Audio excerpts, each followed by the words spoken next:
You're successful. You have your life together. Your finances are solid. Your career is thriving. Everyone sees you as the responsible one. But inside, you feel invisible, empty, like you're just watching life happen through glass. You attract the most chaotic, demanding partners who drain every ounce of energy from you.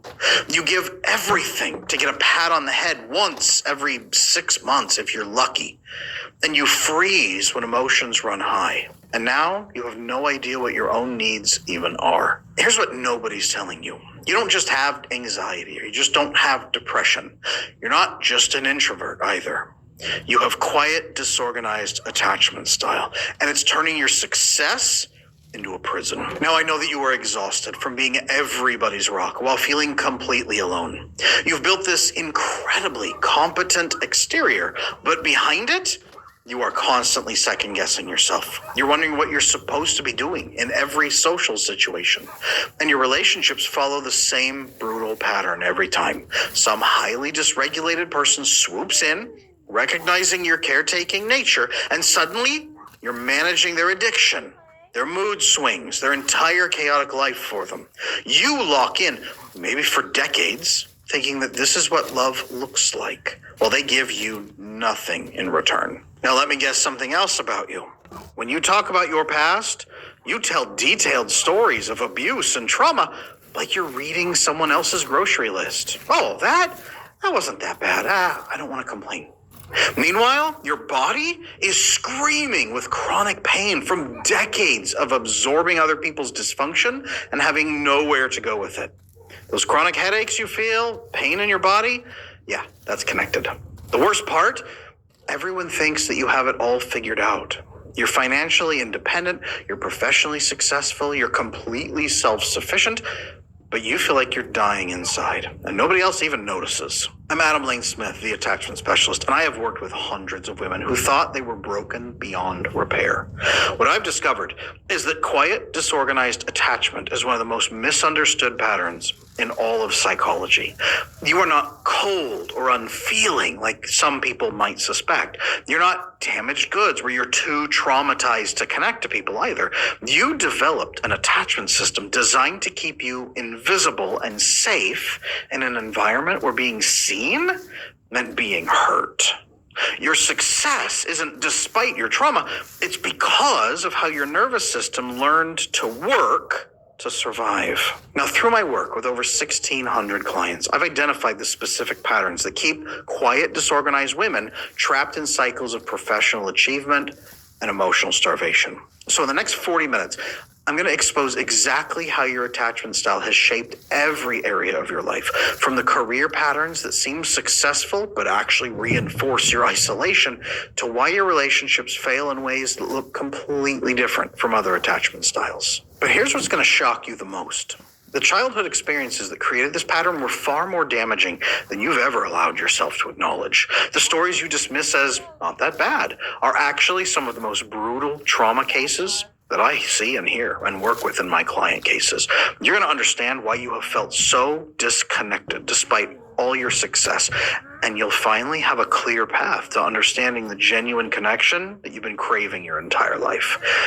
But on one condition: you have to watch the entirety of this video for you to understand. Up first, let me tell you about the career patterns that seem like strengths, but that are actually keeping you trapped. What's really fascinating when I work with quiet, disorganized clients is that most often their success in finance and business is actually very sophisticated avoidance. Okay, the industries that tend to attract quiet, disorganized women are similar to those that attract very organized and avoidant men. Finance, insurance, risk assessment careers like real estate, insurance assessments, all of those things. Places where you are assessing risk, handling numbers, and doing insurance. Now, that's not always the case, but by and large, heavy logistics, a lot of numbers you can rely on because numbers don't lie even when people do. Back office work where you don't have to talk to anyone. Very rarely HR departments, but maybe like ops, heavy operations kind of things. Constantly risk assessing, constantly improving systems, because your nervous system is always scanning for danger anyway. You may as well make money doing it. Hello, my name is Adam Ferrari, the Chief Executive Officer of Phoenix Energy. I look forward to you joining us at our next investor webinar, where you can drill deeper into our 9 to 13% annual interest rate bond offerings and see how our company has become an emerging leader in the oil and gas industry. In 2024, Phoenix Energy rose to become the 11th most prolific oil and gas operator in the Williston Basin, one of America's top producing regions. We are now right alongside industry giants like ConocoPhillips and EOG and plan to continue rising in the rankings. Our daily production rates have risen as high as 18,000 barrels of oil per day. We've sold more than 4 million barrels, and we're just getting started. We hope to see you at our brief webinar. In less than 1 hour, you will learn more about our 9 to 13% annual interest rate bond offerings and the U.S. oil and gas sector. These Regulation D 506E bond offerings are open to accredited investors. Our team will guide you through the details of how to get started. Sign up for the webinar and start your journey with Phoenix Energy today.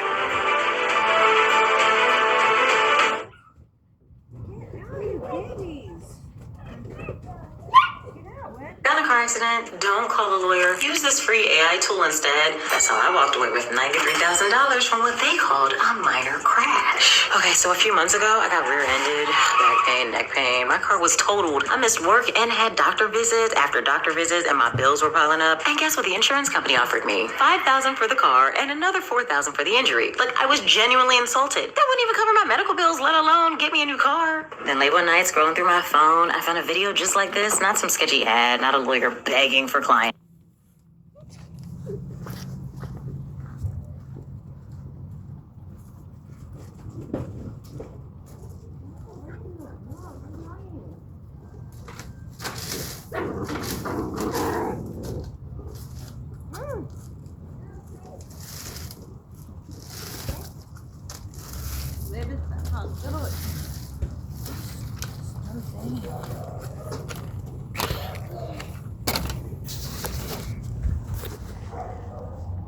No,